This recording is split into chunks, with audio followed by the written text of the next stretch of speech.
Hello my loves, and welcome back to this here little bookish corner of the internet. Even though today's video is not going to be especially bookish, we're of course going to talk some about books because I can't help myself, but I'm kind of taking inspiration from two booktubers that I have been much enjoying recently. Number one is Lauren from Lauren and the Books, who you all know and love, I'm sure. She's wonderful, one of my favourite people in this community, and she has started doing a thing monthly called Insert Month here at the moment, where she kind of asks herself multiple questions to get a snapshot of her life at the moment, which I have been really enjoying that series, and I thought it would be fun to do something a little bit different. We've had a bunch of cerebral sit down reviews where, by the way, I've gotten a bit ranty, which a lot of you seem to have really enjoyed, so that's cemented in my head that probably the next couple of videos I film I might do like a disappointing books situation, because a lot of you enjoyed seeing me get angry about books apparently. So yeah, I thought it would be fun to do something a bit different. The second person I'm taking inspiration from is the one who started this tag, and his name is Anthony Andrews, and he is a wonderful booktuber who has just joined the community, who is 12 years old. So you guys, a lot of people have spoken about him and a lot of people have shouted his channel out because he's so deserving of it and he's so lovely. But if you happen to be one of my viewers and don't know about him, I will link his channel down below, and everyone go and give Anthony a very warm welcome. He's obviously doing so amazingly well already on BookTube. And so thank you, Anthony, for the inspiration, and thank you, Lauren, for the continued inspiration. So it's May, for reference. I'm not sure when this video is going to be going up, but it's the 16th of May currently, and I kind of put a bunch of stuff into different categories, so hopefully you have an idea of the stuff that I'm enjoying at the moment. So let's just get stuck in. Hopefully it should be quite self-explanatory. So the first thing I'm supposed to talk about is my favourite song at the moment. Now, we've spoken before in this video, I believe, 22 bookish facts about me, that giving favourite anything gives me anxiety. Like, it's really stressful to me having to pick out from multiple things, and I don't tend to have like favorites of much. But what have I been loving at the moment? It's not a very original answer because everyone loves it, but it's the Hamil drops that happen every month. Lin-Manuel Miranda, creator of Hamilton the Musical, soon to be in Mary Poppins Returns, who is excited, drops some kind of song to do with Hamilton at the end of every month. I think the May one is about to drop here in a couple of weeks. We've had Weird Al Yankovic, we've had Colin Meloy from the Decemberists do a piece. I just love the idea of multiple musicians getting together, especially to pay homage to something I love so much as Hamilton. And a month today, 16th of June 2018, I will be sitting in a London theatre watching Hamilton, and finally the day has come. I bought these tickets more than a year ago and I'm so excited to be, and I know everyone says this, but in the room where it happens, I am beyond happy to have the opportunity to go and see it, and I know it's going to be beautiful. So I've been enjoying the Hamil drops. If you are a fan of Hamilton and for some reason have missed the last few Hamil drops, I will link a couple in the description down below, and let me know which ones you like and which ones you don't like. If that's even possible.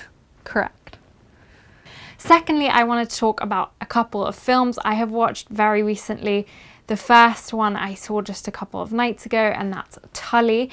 It stars Charlize Theron, and it's kind of a really searingly real look at new motherhood and like all the stress that comes with new motherhood and having a newborn, and especially a newborn that you weren't necessarily expecting when you've already got a couple of challenging children. It's made by the same people who made Juno, written by Diablo Cody. I'm a massive Juno fan. I've seen it multiple times, and this just made me want to watch it again. I love that it's slightly offbeat, really original, well written, the music's gorgeous, and that's definitely true of this movie. And you guys, the thing that I love the most about this movie is unfortunately something that I cannot speak about because it would spoil literally the entire movie for you, but it is still interesting to mention here because in a couple of videos ago, or I guess the last video, I reviewed Eleanor Oliphant is Completely Fine, and I went on a little bit of a rant about how everything has a twist nowadays and everything seems to have to end with an aha, got you moment, and most of the time those twists end up being predictable or badly executed, or there's something that leaves a bit of a bitter aftertaste in my mouth about them. And this Tully, this film has a twist that's done the right way. The kind of way that when you realise the twist right before it's revealed, instead of an hour and a half before it's revealed, you kind of have that moment of like, oh, the real intake of breath moment that doesn't feel manufactured or gross, and just makes you feel like you're watching something really clever. So I loved it. I think we don't really see enough movies that aren't just like flat out comedies about motherhood that are kind of like slapstick, and this wasn't that. It was a comedy and it was really funny, and I thought a lot of the humour was subtle in the same way that the Juno humour was subtle, although Juno was probably funnier. But it's also really sad and really touching and just really true, I think. So I loved it, and I think Charlize Theron is an awesome actress in it. The trailer is bad, like it's not well marketed for what it is, so don't think that you're going into something like super light and fluffy and inconsequential, because it wasn't that. The second movie I want to mention very briefly, because I don't want to get too serious and down in this video, but I do love documentary, as you guys know, and as part of a conference that I went to a couple of weekends ago, which I'll talk about in more detail later, I watched a screening of a movie called I Am Evidence. There's this massive crisis in the United States that has been uncovered over the past few years, which is that hundreds of thousands of rape kits have stayed in police bunkers untested, even though the victims think that going through the invasive, horrific process of getting a rape kit after such an event means that their rapist might be more easily caught. But you have all these hundreds of thousands of them that are staying untouched, and so a lot of these women aren't getting justice, and this is a documentary about that precise thing and the activist work that is being done to make sure every single last one of those rape kits gets tested, and therefore, you know, uncovering a whole bunch of horrifying stuff about the state of the United States in terms of serial rapists, but also hoping to get justice for the victims of these crimes.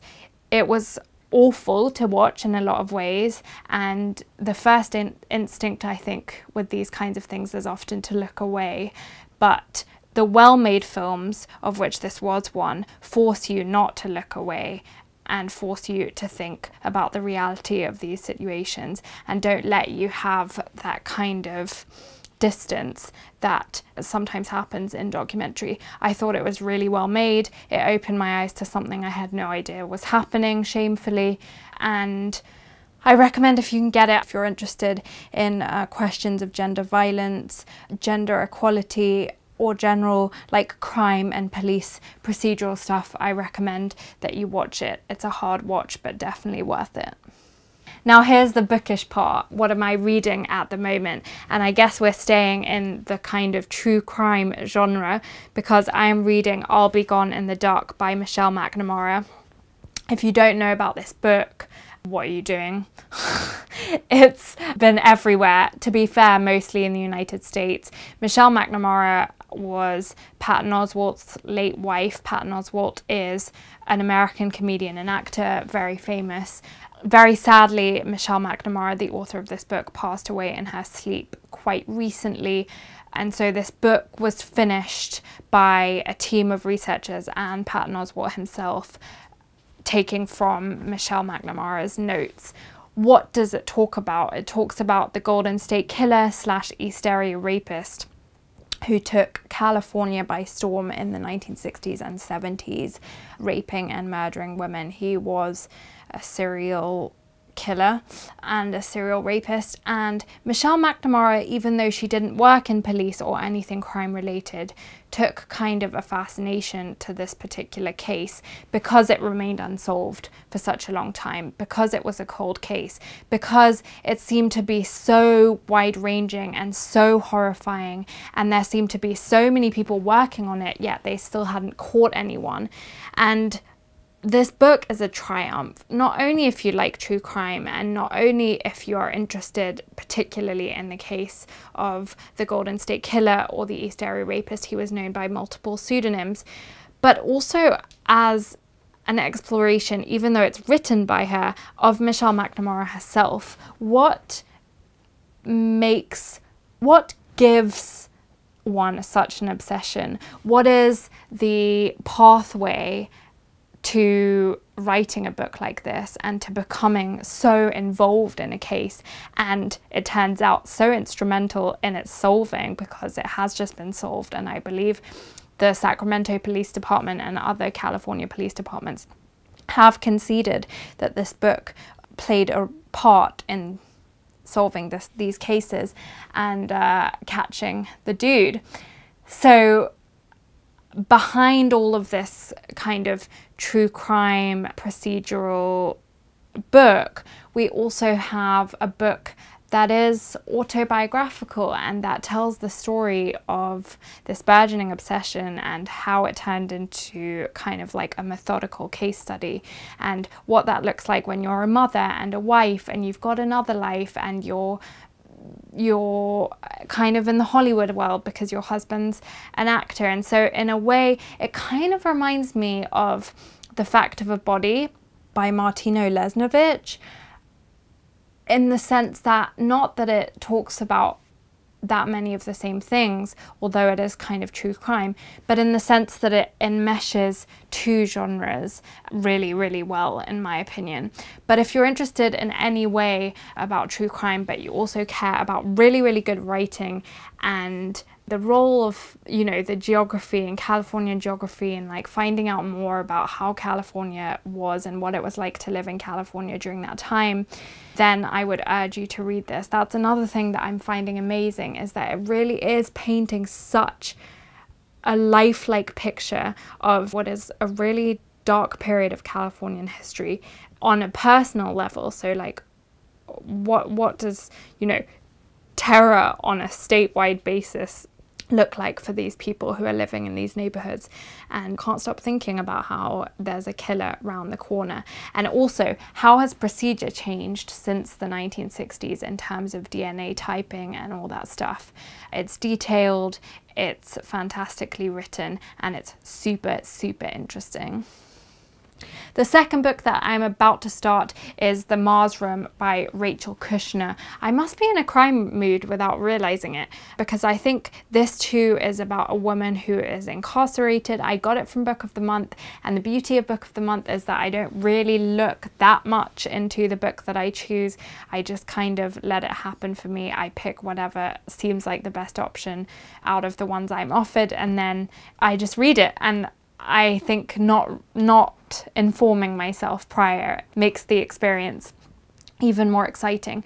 But I gather that it's a multi-perspective novel about a woman who's incarcerated, and she's incarcerated apparently for defending herself against a man who was assaulting her, I guess. I don't know much about it, but it's very, very new. It's fresh off the press, and I've read really exciting reviews about it. I think that it defies convention slightly, and you guys know that I like anything that plays with form, and clearly subconsciously I'm interested in this subject at the moment. So there you go. I guess May is sponsored by True Crime and Crime.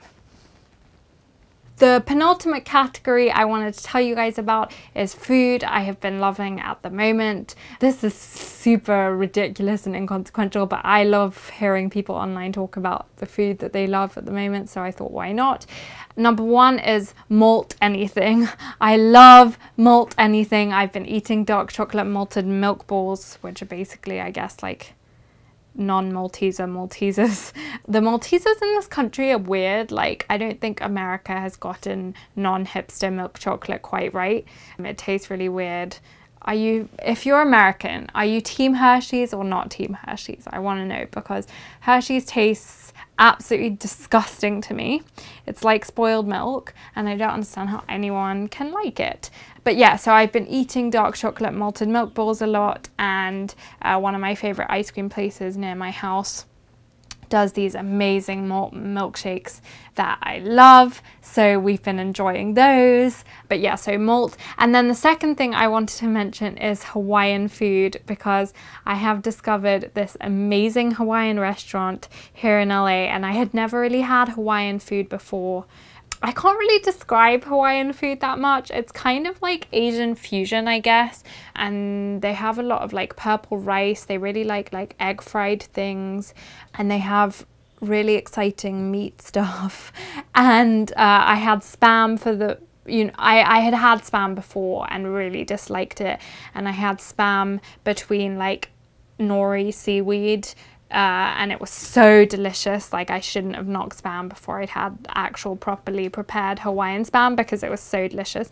But I love it. This place is called Broken Mouth. If you find yourself in the LA area, I highly recommend. It's like pretty cheap for what it is, and you get so much food, and it is so delicious. And even if you're not in LA, I encourage you, if you've never had Hawaiian food, to seek out the closest Hawaiian place. I'm sure that they exist in London with the like upswing of hipster random food places that exist recently. That was really bad English. I need coffee. But yeah, so Hawaiian food and malt, and tonight is date night, and we're going to another really good restaurant, which is basically just American hipster food, but I am super excited. I could make a whole video about food. Do you guys want a whole video about food? Like all the foods that I like, and we could make like a food book tag? I don't know. I'm having a bunch of ideas, but basically I love food. And the last category is just like a super quick fire life update, which I'm calling news at the moment. So where are we at in May 2018?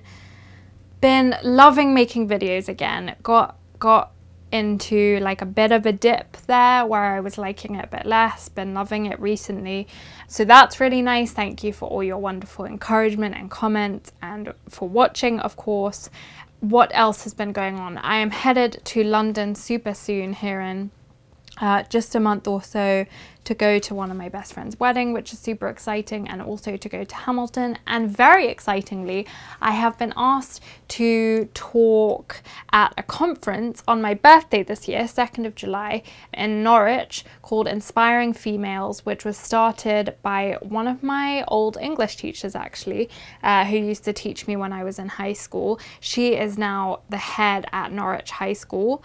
And she has started this program to basically empower women and help them realize that pretty much anything is within their reach in terms of career. And I'm going to be speaking and running a workshop there about kind of being an internet person and an activist, and specifically also finding a career with a physical disability, which is super exciting. And I will be sure, if any of you guys are interested in seeing what I say at that event, to let you know if it is available to be streamed online. I'm not sure of any of the details yet, but that is really exciting.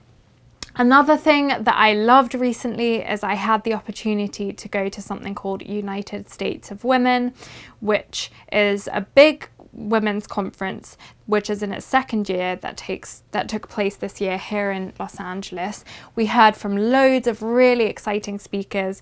We got to see former First Lady Michelle Obama speak, which was just a dream. You wouldn't have believed how long people stood up and applauded her. She was incredible. We got to hear from Jane Fonda. We got to hear from Patrisse Cullors, who's the co-founder of Black Lives Matter. We got to hear from lots of different Native American women about the particular activism that they're working on right now and the struggles that they face. It was a beautifully intersectional, glorious conference full of girl power, and I loved it. I had some feelings about representation of disabled people, i.e. that, in my opinion, there wasn't enough of it.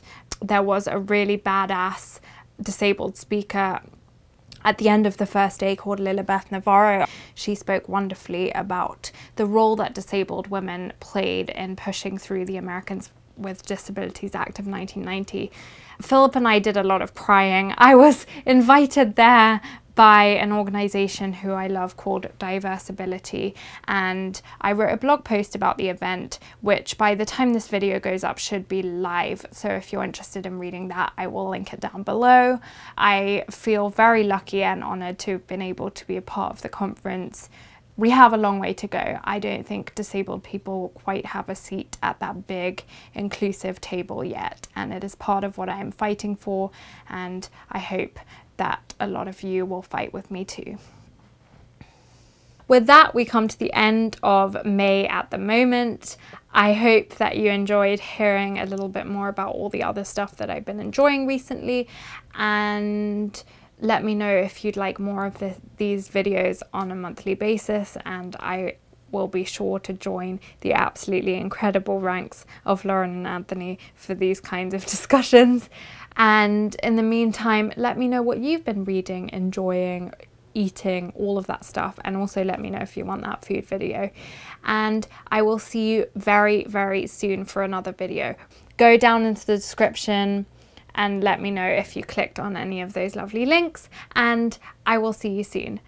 Be happy and healthy in the meantime, and keep reading. Love you guys. Bye.